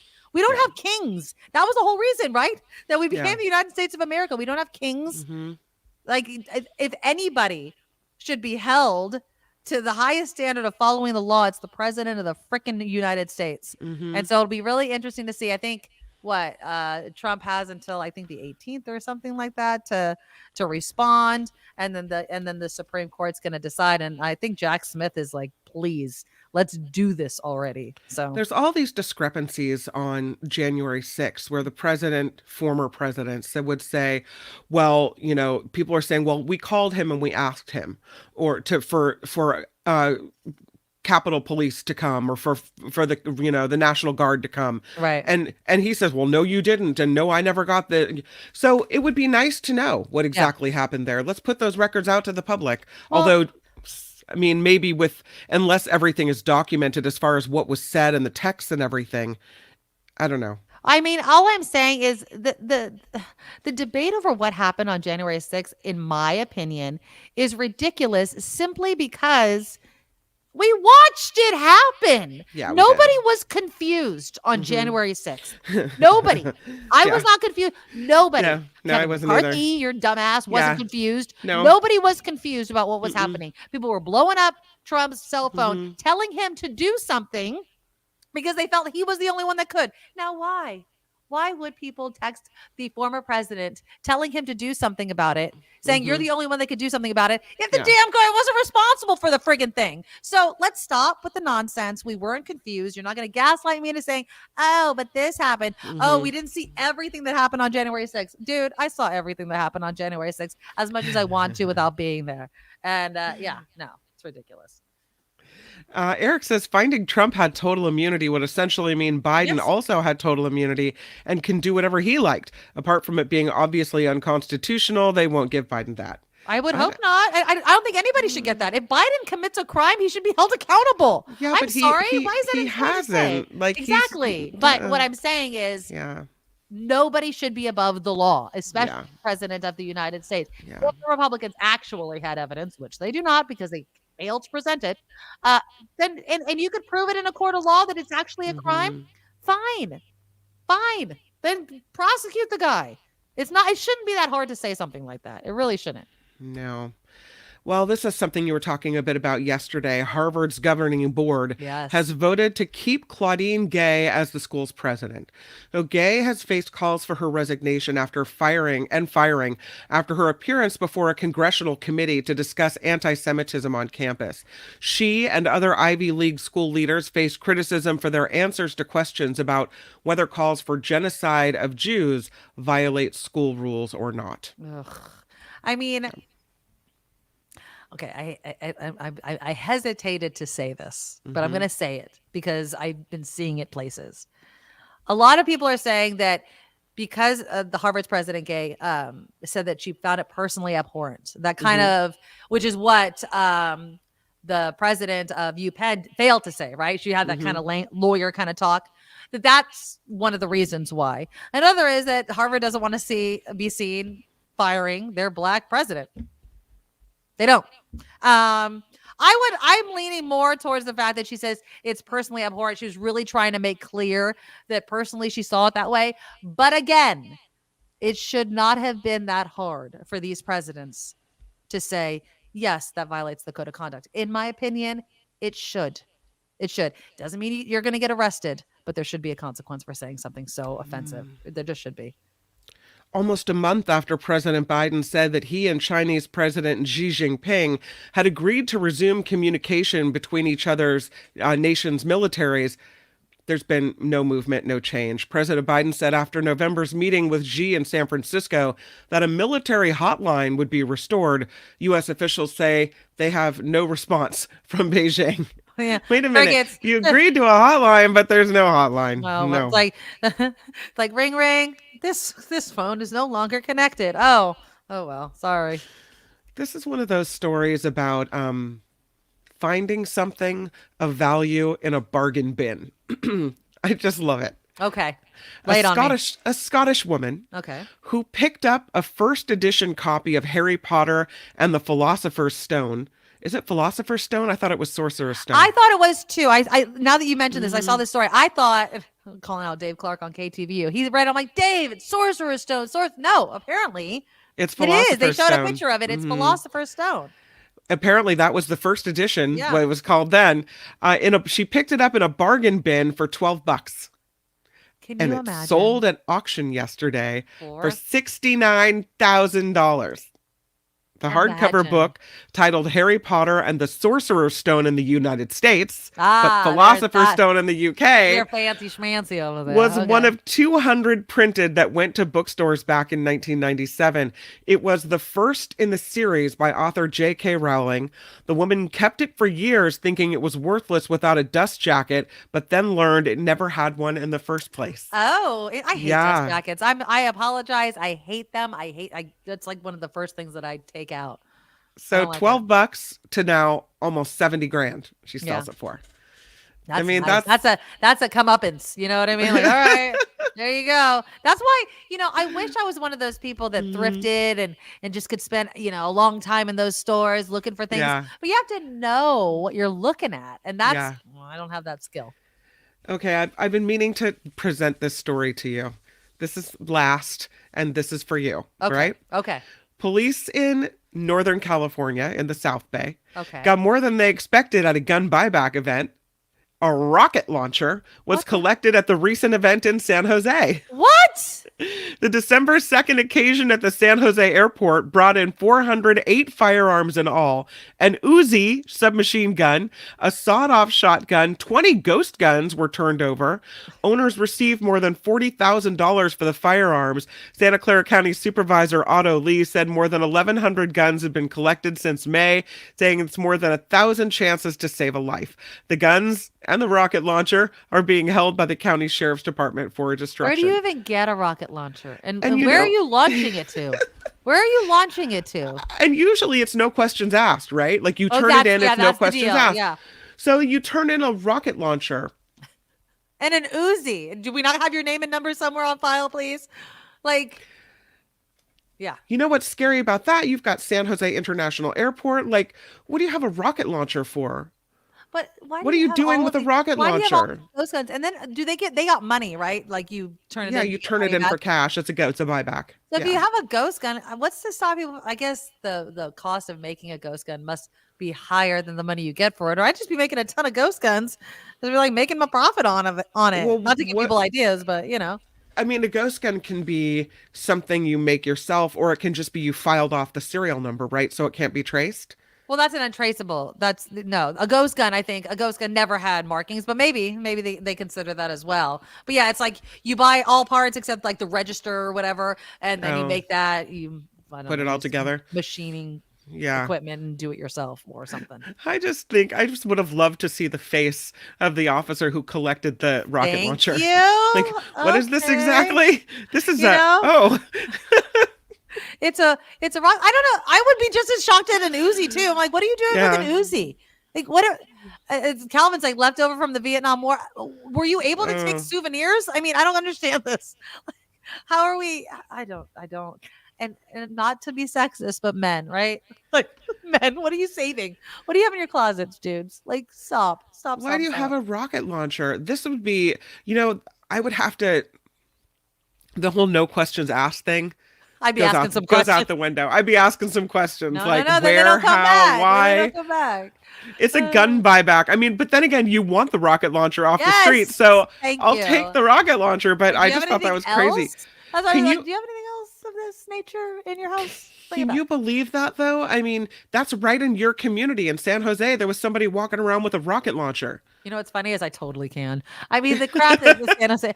I love my hometown, like born, raised, love San Jose. I was driving around the other day just thinking about this because I know that San Jose, it's not like Petaluma. I was thinking about it actually last weekend after Jefferson Graham was showing all the pictures and everything. And this past weekend, my husband, and he always has to drag me to things because I'm a lazy ass. And so he's like, let's go do a toy drop off bike ride with his bicycle club. And I'm like, but it was a nice day. And I put on my Christmas sweater and I was doing it and I was riding around. And every time I go and do it, I'm always happy. It's like going to the gym. Once you get there, you're like, I'm so glad I came. Right. And so, but I was riding around and I know we don't have the hills. And yeah, a lot of our old timey areas are being renewed and gentrified or whatever. Sure.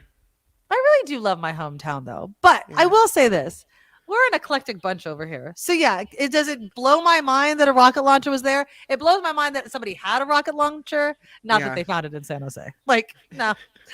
We got a lot of history here. We got a lot of groups and all eclectic people over here. Don't you think it takes a lot of trust to turn it in at a buyback event too? Because there you are with your rocket launcher. On my ass to get rid of this rocket launcher. You're standing in front of a group of cops at the buyback event, and you pass this over, and it's like, what? I have been nagging him to get rid of that. It's just collecting dust. We're never going to fire the damn thing off, so just turn it in, Harold. Like, I don't know, man. It's weird. I'm glad it's off the streets. I'm glad that Uzi's off the streets. I'm glad all the weapons are off the streets, so that's good. Is it making a dent? I would have no idea, right? I mean, that's the question. It's we brought in all of these weapons. Well, if you brought in, nobody's turning all their crap in, right? Like nobody's turning in all of their guns.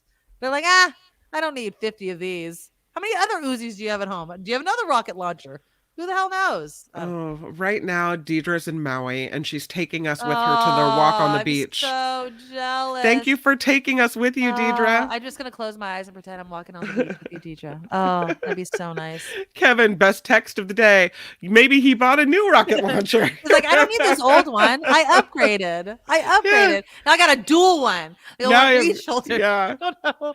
But come on. But again, where are you launching a rocket to? What are we doing here? Like, this isn't Tropic Thunder, people. This isn't the Vietnam War. Stop. It's just San Jose. I mean, on the other hand, if you start asking questions, then people aren't going to feel comfortable coming to turn in their rocket launchers. That's very true. I would like all those off the streets. I really would. You got a rocket launcher in your pocket, or are you just trying to sell me something? It's funny that you mentioned that because Mama de Three Boys says, I wonder what the rocket launcher owner was compensating for. Everything. I definitely truly believe that at a certain level of owning things like this, weapons of mass destruction, whatever, there's just this testosterone driven need for something, and maybe it's just because you're locking. Well, I mean, maybe it was a gift. Maybe it was, the gift. What do you give someone that has everything? A rocket launcher for dad. No, exactly. For the psycho dad and all of us, there's a rocket launcher. There you go. This report is sponsored by you, which means we rely on you for the success of the Nikki Medoro Show. Please find us at thenikkimedoroshow.com, thenikkimedoroshow.com. That's the Patreon link there. You'll see it. The PayPal link is there as well. And thank you for all the ways that you help us keep this show going and keep us rolling right along here on YouTube and on all the podcast platforms. Yeah. I'm Kim McAllister on The Nikki Medoro Show. Thank you, Cam. All right. Well, we were talking about rocket launchers as a gift. Don't do that. No.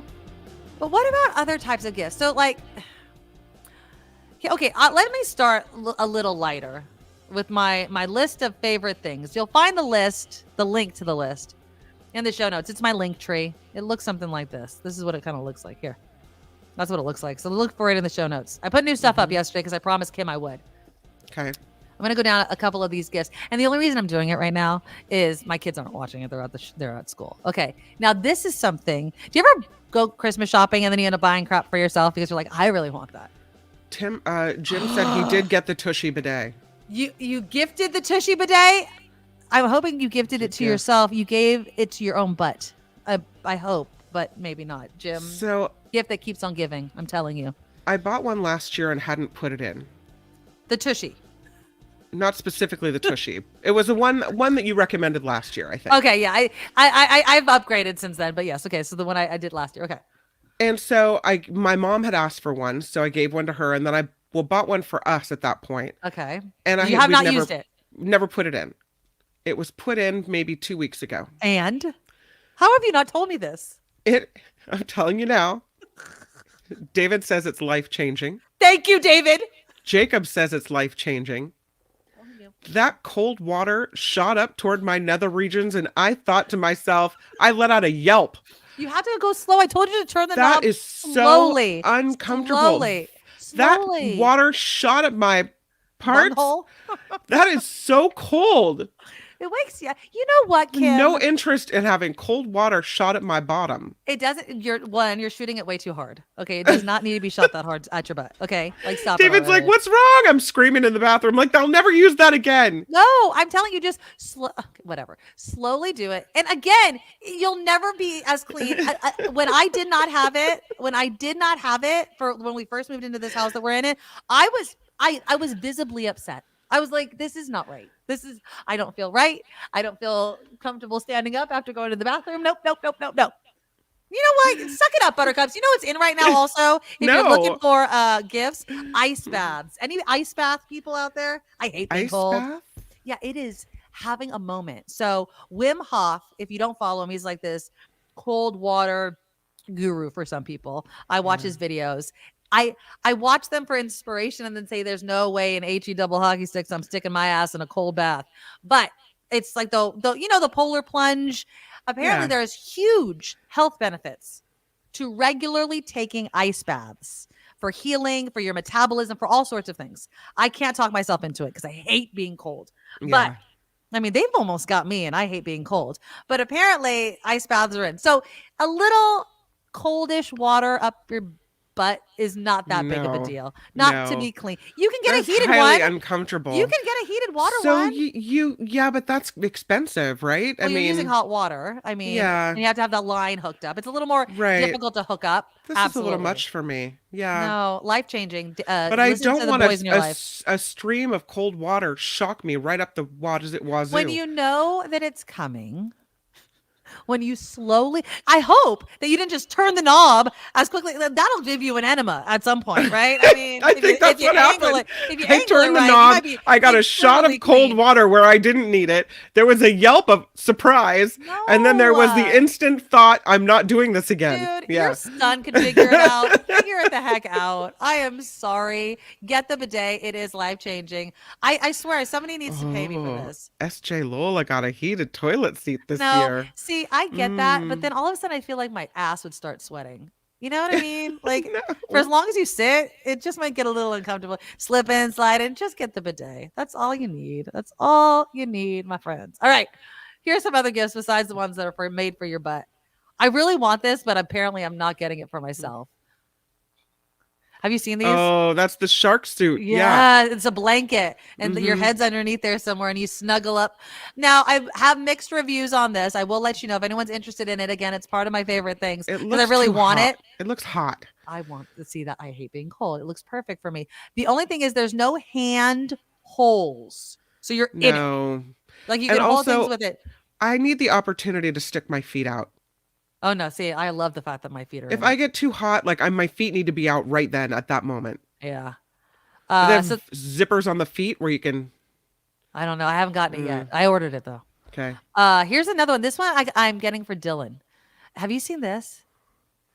Yes, I did see that. I thought, is that one of those scammy things where it's like the toy of the year, but then you buy it and it's like it sucks? I've ordered it. I'm gonna when it gets to. Honestly, I'm not gonna try it out because it's a gift. But you know what? It also reminds me. Do you remember? And I don't know if you got one. So basically, if you don't know what this is, it's a flying orb, and based on how you move your hands, it's like a boomerang thing. It comes back to you. I don't know. We'll give it a shot. But it looks cool. It looks really cool. Yeah. So I'm giving it to Dylan. But have you remember those fairies?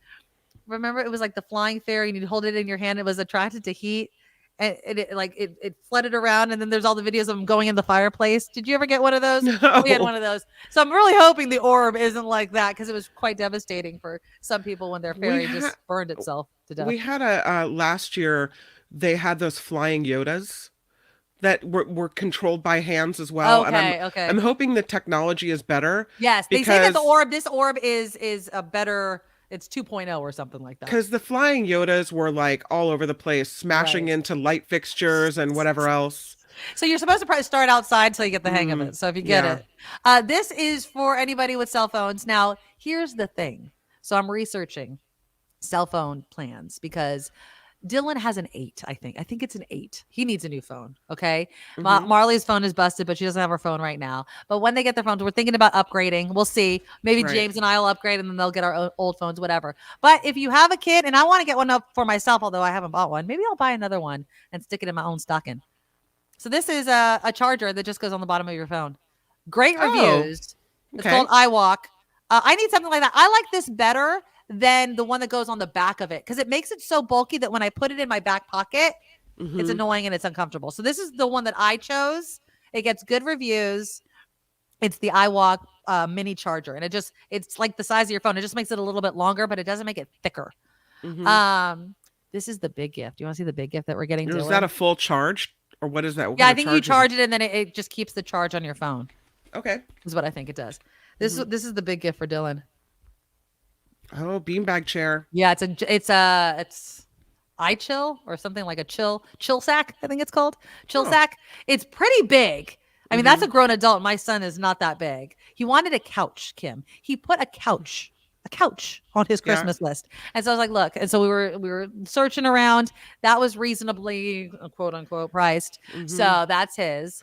I know you love games. I have another game on my list. Oh. Do you remember the game Bop It? You know, like you have to make the numbers. So this reminds me of it, but it's not the same. So you have to match the colors. So the gray ones in the middle, but the colored ones on the side, they slide around it and then they flip around. And so it's really a lot more difficult. So I'm getting that.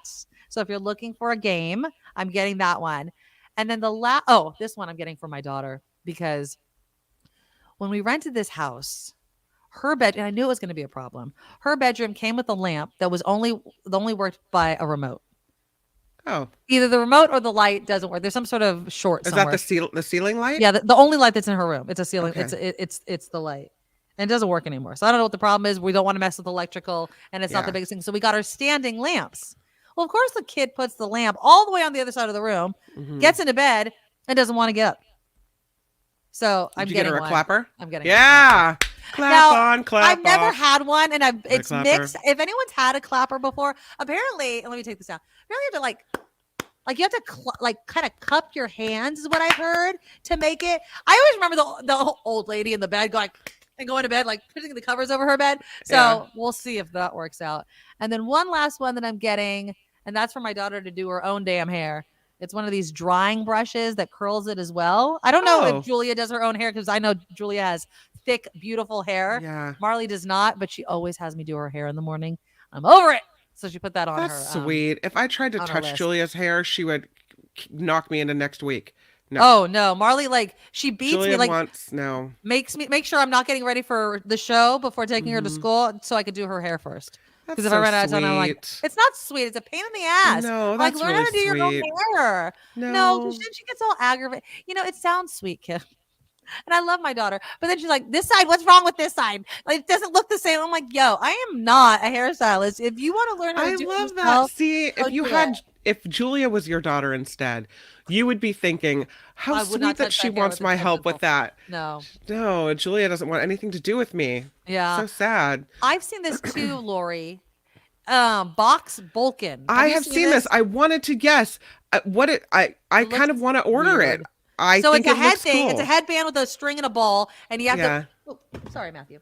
And you have to hit it, and it's an app, and then you try to beat your high score or whatever. Yeah. Jessica Simpson is one of the faces for it, and she has too much filler in her lips, but that's just a side note. But she does it, and I don't know. It sounds like it would be fun, but it looks fun. But then it's one of those things you maybe order and gets to your house and it's really stupid. Yeah. So we'll I don't see.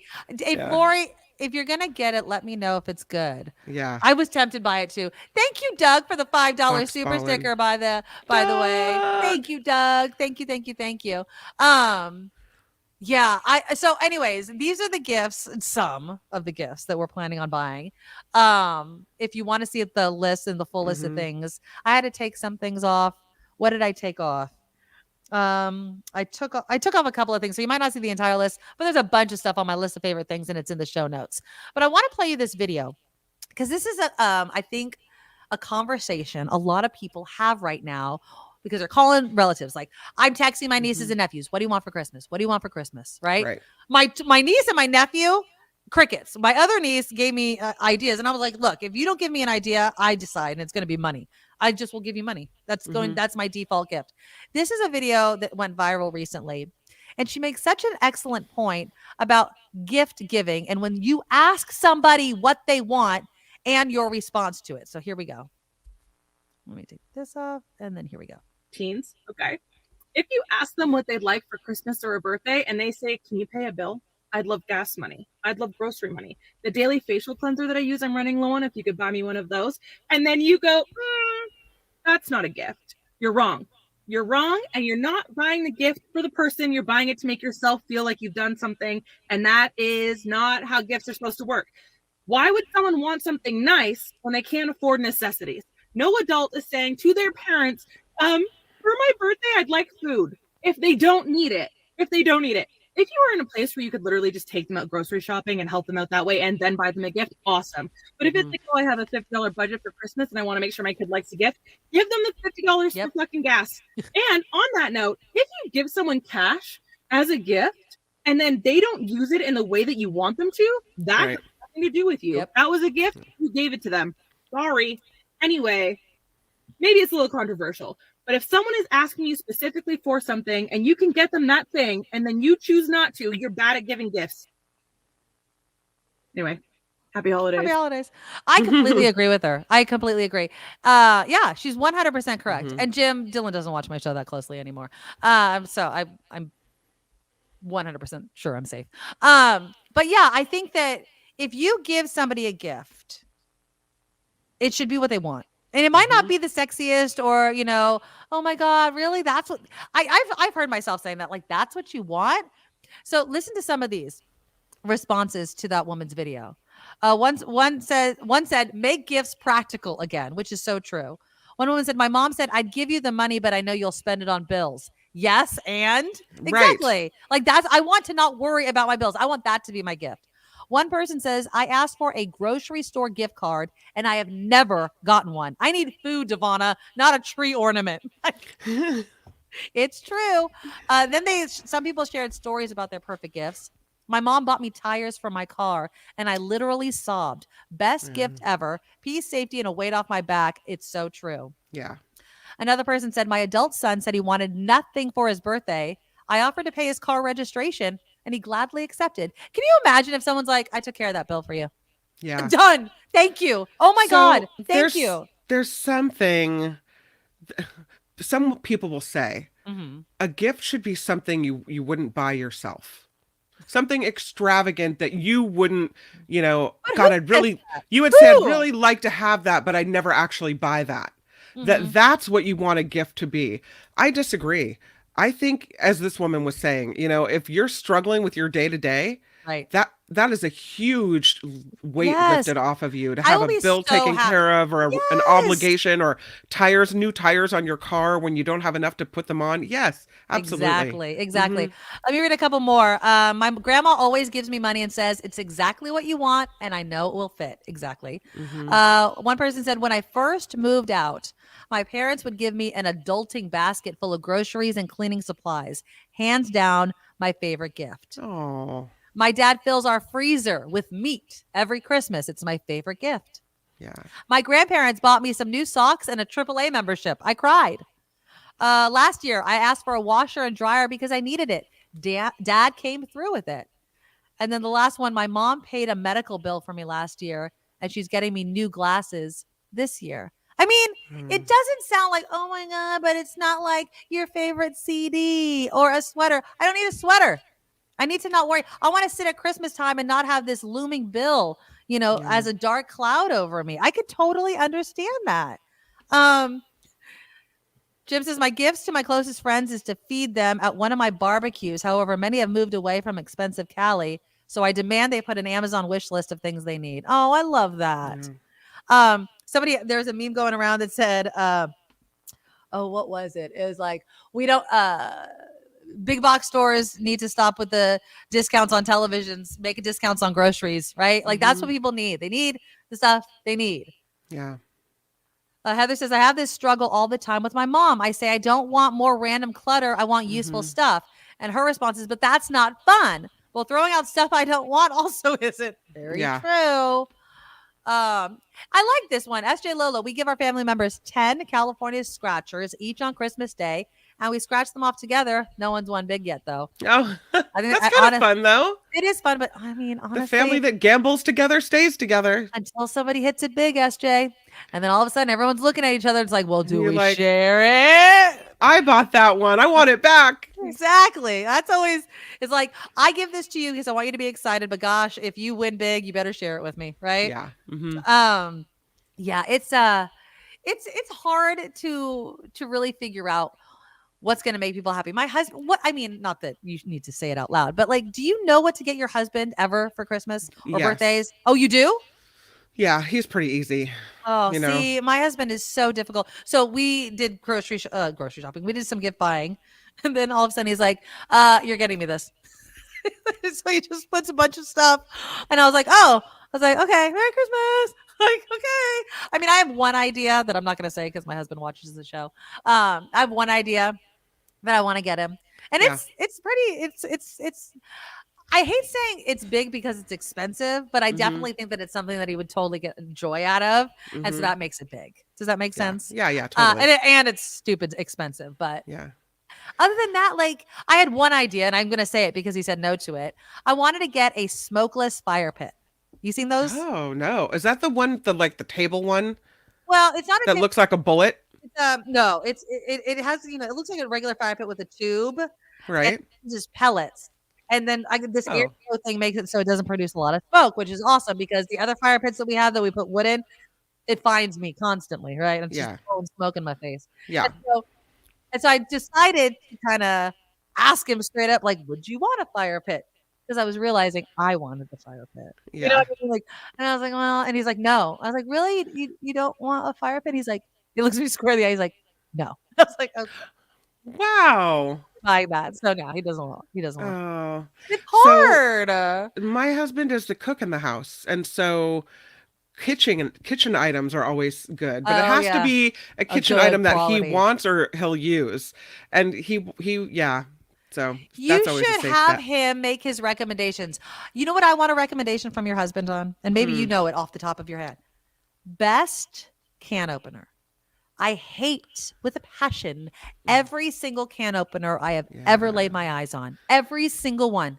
I cannot find one that I like, at least not at the grocery store. And Pampered Chef is okay. Some people have mentioned Pampered Chef, but it's like an MLM, isn't it? And I'm like, I don't know if I want to necessarily support that. But he has this can opener I cannot use.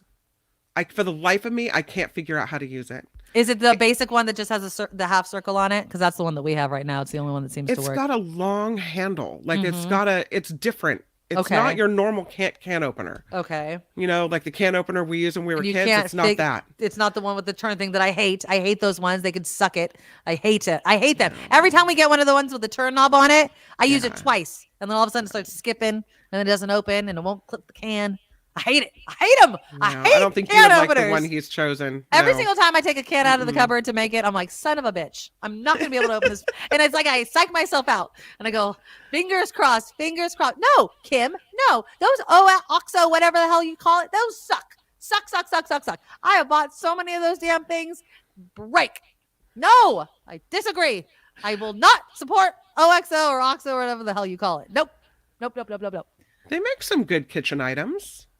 I've never had luck maintaining one of their can openers without it breaking on me. Oh, a can opener specifically. Yeah, no, specifically a can opener. Anything else, fine. Yeah. The can openers, though, if you can't open it, what do you do? I mean, you can get the little thing and go around and around and around. I usually get my husband to do it. Yeah, Janet, I've heard good things. My Pampered Chef can opener is the best. Had it for years. My husband had to call me to ask how to use it, though. Ugh. Yeah. My mom bought me an electric can opener once, but I'm constantly trying to shove it up under the thing 5 different ways, trying to, no. Mm-mm. So it doesn't work well for you. No. Randy asks, how hard can it be to use a crank can opener? I have been doing it for years.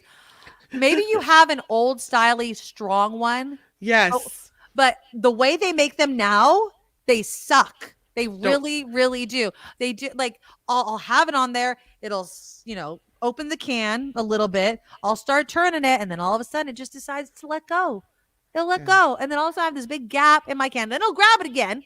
And then you try to go back and open up. The spot that was still closed, it doesn't want to do it. It hates that spot. If you have a good one, Randy, don't ever get rid of it. It sucks, man. It sucks. Kim says this might be a Nikki problem, No, not a can opener problem. It is not. I'm telling you, other people have had the same problem. I am sorry. Katie says, I have a terrible time finding a kitchen timer that will last. Okay. I mean, I use my microwave timer. I use the one on the stove. Yeah, like one of those. You know, when I say I use the one, David uses the one on the stove. You can help. You can set the timer. It's okay. SF Tesla, I cannot find a can opener, even some bottle top openers that don't fall apart or break. Last bottle top that doesn't break. Lost a bottle top that doesn't break. Yeah. My bottle opener right here. This is I like a key one. This is the key to KGO. Oh. Did you know this? I do not know this. Apparently it doesn't work anymore, but this was my lucky charm. It was given to me by Rosie Allen. Do you remember Rosie? Yes. Rosie was retiring and she was cleaning out her desk and she picked it out of her desk and looked at it and she handed it to me and she said, "Do you want this?" And I said, I go, "Rosie, are you offering me the key to KGO?" And she said, "I think I am." And I said, "I'll take it." And so I always kept it in my desk and now I keep it here at my radio desk. But yeah, this is open her beer when she's the key to KGO. There you go. Yeah, I mean, bottle top openers. I mean, I have one on the end of my wine bottle, like the corkscrew. You know, bottle openers, I don't have a problem with. Can openers, man. If anybody has a can opener, please let me know. On that note of letting me know things, we're quickly coming to the end of the year. And so programming note for those that didn't catch it earlier, the last live show with all of us, because I'm working at KCBS on the 22nd and then I'm gone the last week of December, is the last show is going to be on December 21st. So a week from Thursday is going to be our last live all together show. I'm going to have some content during that final week that I could put up, but trying to get some interviews lined up that I can record. But, you know, it's always better with us all together. So I would love to make you guys part of the last show of the year. So if you want to send a note, if you want to talk about maybe your favorite bits, anything that you want, if you have a message for us on our last show of the year, email them to me. And let me put up my email address, even though you guys should know it by now. It's the Nikki Medoro Show @gmail.com. And so what you do is you just pick up your phone, you point it at yourself, you record a video, right? You can include it. You can make it as long as you want because we're just gonna have a fun old show. And then just email it to me. Say hit the share button and send it to me. If you have a problem and you need me to walk you through it, you can email me that as well, and I'll walk you through it as well. If you don't want to make a video, you just want to send an email, I can read it on air as well. So again, the Nikki Medoro Show @gmail.com. And if you could send them to me sooner rather than later, I want to get them all lined up and into the program. And we'll have a last final show on the 21st. Okay, let's me read a few more comments as we start to wrap up this particular show. Let's see. Flo says gift cards for a service, say an oil change, a good restaurant are great. I love receiving a gift certificate to movies or a bookshop. Gifts for Nikki, Mark, and Kim's show are money well spent. Oh, I love that. Thanks, Flo. I will say gift cards. I love getting gift cards. I love giving gift cards. I understand that sometimes you feel like, oh, if they're going to not be used, they'll be shoved in a drawer. I always keep my gift cards in my wallet, and I try to keep them right next to like my debit card. So if I'm someplace, I'm like, oh yeah, I have a Target gift card or whatever. And don't forget, because I informed my dad about this, and this law has been around for a long time in California. I think if it's less than $10, it might be $5. So definitely look it up. On your gift card, the store has to give you the cash back. They have to. So you show them the balance and they have to give you the cash. So if you're like, I have a $50 gift card, I bought something for $42, right? What am I going to find $7? They just get to keep the money. No. Ask for the cash. And they're supposed to give it to you. I did not know that. I did not know that. See, I don't know how people don't know this. Yeah, they made this. I'm going to Google because I feel like I'm gift card, cash back, California. I feel like this law came out a while ago. Yeah, $10. I'm right. California Civil Code. Notwithstanding, blah, blah, blah. Any gift certificate with a cash value of less than $10 is redeemable in cash for its cash value, and a gift certificate sold without an expiration date is still valid until redeemed or replaced. So as long as it doesn't have an expiration date printed on it, you can use it whenever. And if it's less than $10, you get that money back. So don't throw it away just because you only have $5 on it. Get your $5. Mm-hmm. Kay says, giving the gift of paying a bill is the gift of relief and less stress. Yes, yes, yes. Cheryl says, I have at least 20 gift cards with $1.57 on them. We'll go get your money. Oh, Phineas, let's put up our thing because your birthday's on the 28th of December. How do you feel about having a Christmas or close to Christmas birthday? Yeah. But Phineas, are you ready? On a 1 and a 2. Happy birthday to you. Happy birthday to you. Happy birthday, dear Phineas J. Whoopi. Happy birthday, my friend, to you. The 28th. Happy early birthday. I have friend. a feeling when we try to sing together that one of us is off because of the way the internet works. So I decided to. Birthday song is meant to be sung off key. I firmly believe that. It is in the worst key ever. So I sing it off key on purpose. Happy birthday, Phineas. Happy birthday, my friend. And thank you so much for being part of the show so much and being part of our comment community and the live show so much. Happy birthday.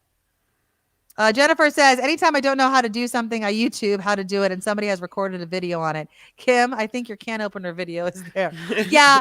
Or just go to the website of the maker, and usually they have videos of it as well.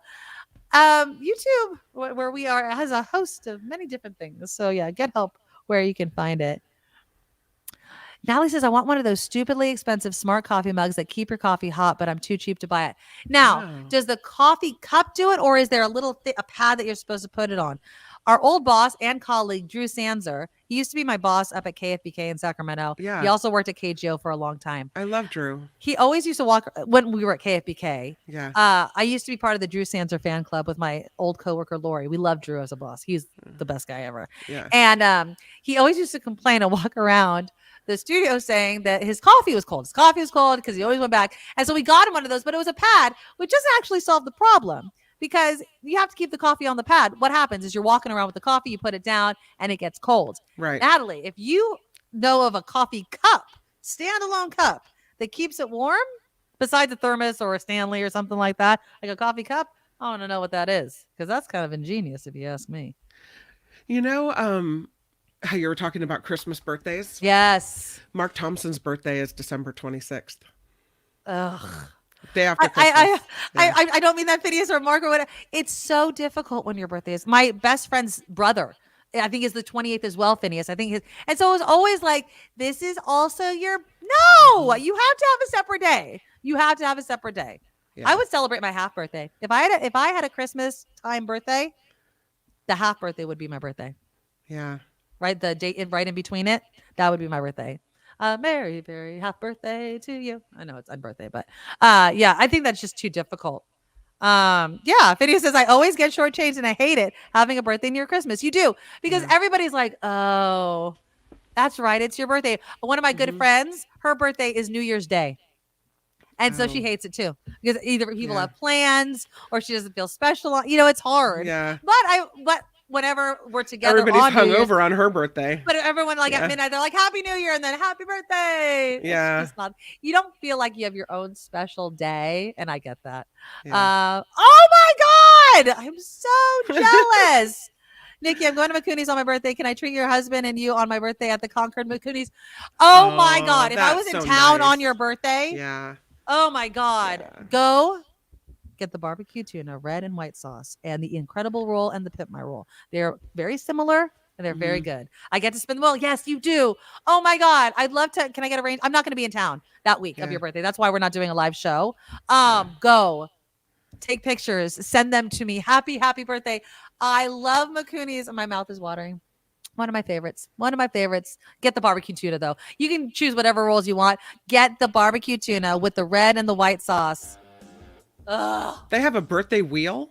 Yeah, so if you go in on your birthday, you get to spin the wheel and you can get all kinds of good stuff. You can get t-shirts, you can get merch, you can get free sushi, I think. You can get sake. Cool. Yeah. It's fun to spin the wheel on your birthday.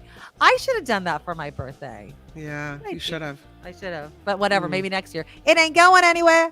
But yeah, enjoy it. It's so good. It's the Ember mug, Natalie says. It has a pad, but also a battery in the mug. So you don't have to use the pad. I'm going to check that out. The Ember mug. I'm going to put that on my stocking list. Because I have my indictments up the ass cup with ass hats himself on there. It's cold like him. It's an Ember self-heating smart mug, the smartest mug you'll ever own. Ooh. All right. Ooh, Phineas says try the black and white at McCooney's. The black and white? Okay. I'll put that on the list. Get it today for 30% off. You're going to need the 30% off because apparently is it's expensive. How much is it? How much is it? Trying to look it up. It doesn't give you the price. It's one of those where it doesn't give you the price right away. Right. Yeah. So, yeah, we'll figure it out. And so, yeah. So the 21st is our final show. Please, you guys, send me videos and everything else. $150. But it's the only cup you'll ever need. I don't know. That's a spendy cup. I'm a little too cheap to do that.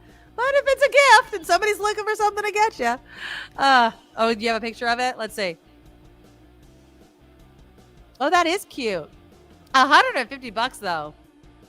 I agree. That's a little spendy. They have a metallic collection. But if you have a coffee lover who hates cold coffee. All right, you guys, show support for the show. Please go to thenikkimedoroshow.com. Sign up to be a monthly Patreon subscriber. Please, we love doing the show, and we want to continue doing it into the next year. Again, send me your videos, your holiday messages at thenikkimedoroshow@gmail.com. Oh, shoot. Okay, tomorrow. No, I'll be gone tomorrow. I'm sorry. I'm at KCBS tomorrow. Damn it. That's quite the tease. I will put it on the show for Thursday. How soon is too soon to put out? We got lost in the gifts, and we have to do the put out segment. I will put it on the list. True. I will end the show, and I will do it. I'll put it on Thursday's show. Immediatamente. Okay, so thank you, you guys. I love you. I will be back on Thursday. Kim will be here tomorrow. And have a fabulous day. Bye-bye. Nikki, you're all so awesome. Miss Brown, like a beautiful blossom. You're also the best. I really can't rest. You're all so awesome. Wow. Okay.